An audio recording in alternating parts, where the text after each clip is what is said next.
Šesté číslo. Už bude.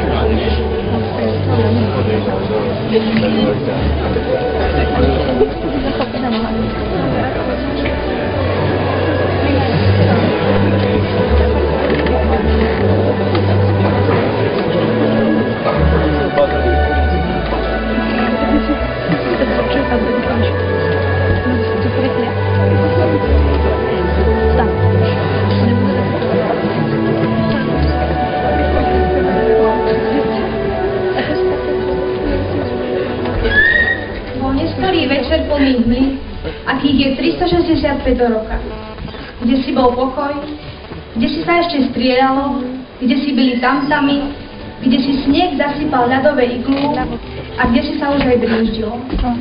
Tu zrazu postal hluk, nebo sa vyjasnilo a s veľkým plamenným mečom anjel sa postavil na zem. I zľakol sa ľud, ale anjel riekol: Nebojte sa, veď zvestujem vám veľkú novinu. Narodil sa nám dnes Spasiteľ. A všetci radostne volali: A tak vybral sa ľud do zeme zasľúbenej, aby sa presvedčil o pravde, ktorou im anjel zvestoval. A hľa, pod holým nebom, kde zastala hviezda, boli jasličky.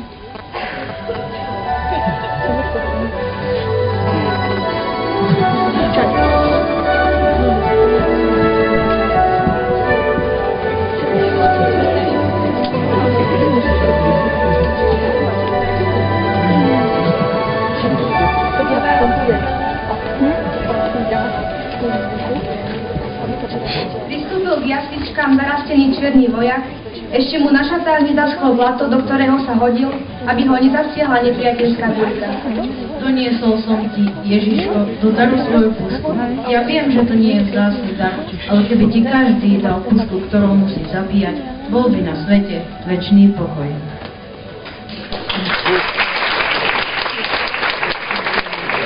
Pristúpil k jasličkám mocný kráľ a v rukách niesol ťažkú korunu. Vezmi si, Ježiško, moju korunu, odteraz bude patriť iba tebe. Keď si raz každý panovník zloží pred tebou svoju korunu, budú si všetci ľudia robiť. Pristúpila k jasličkám stará žobráčka a položila k ním svoj ošúpaný klobúk. Tu máš, Ježiško, môj klobúk. Mám v ňom niekoľko mincí, čo mi dnes dali dobrí ľudia. Vieš, keby ti každý položil k nohám svoje bohatstvo, nebolo by ľudí chudobní ani bohatí. Pristúpil k jasličkám človek s nezlomným pohľadom a priložil darom železa zo svojich rúk. Vezmi si, Ježiško, moje okovy, ja som ich konečne zlomil. Keby ti všetci, čo majú ruky spúštané, mohli darovať svoje butá, bol by dnes ľudí neslobodní, ani takí, čo dúžu veru slovo.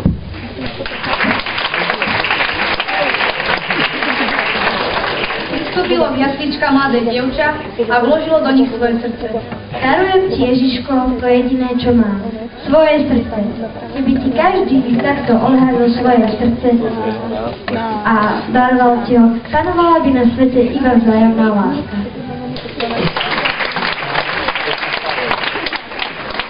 Pristúpil k jasličkám posledný človek a zložil k ostatným svoj ťažký ľudský kríž. Vezmi si, Ježiško, tento ľudský kríž, ktorý pochádza zo stromu ľudskej nelásky, nenávisti, nešťastia, neslobody, biedy a zloby. Poťažkaj ho a povedz: ostaneš aj tak medzi nami? Myslíš, že tento hriešný svet môže byť ešte spasený?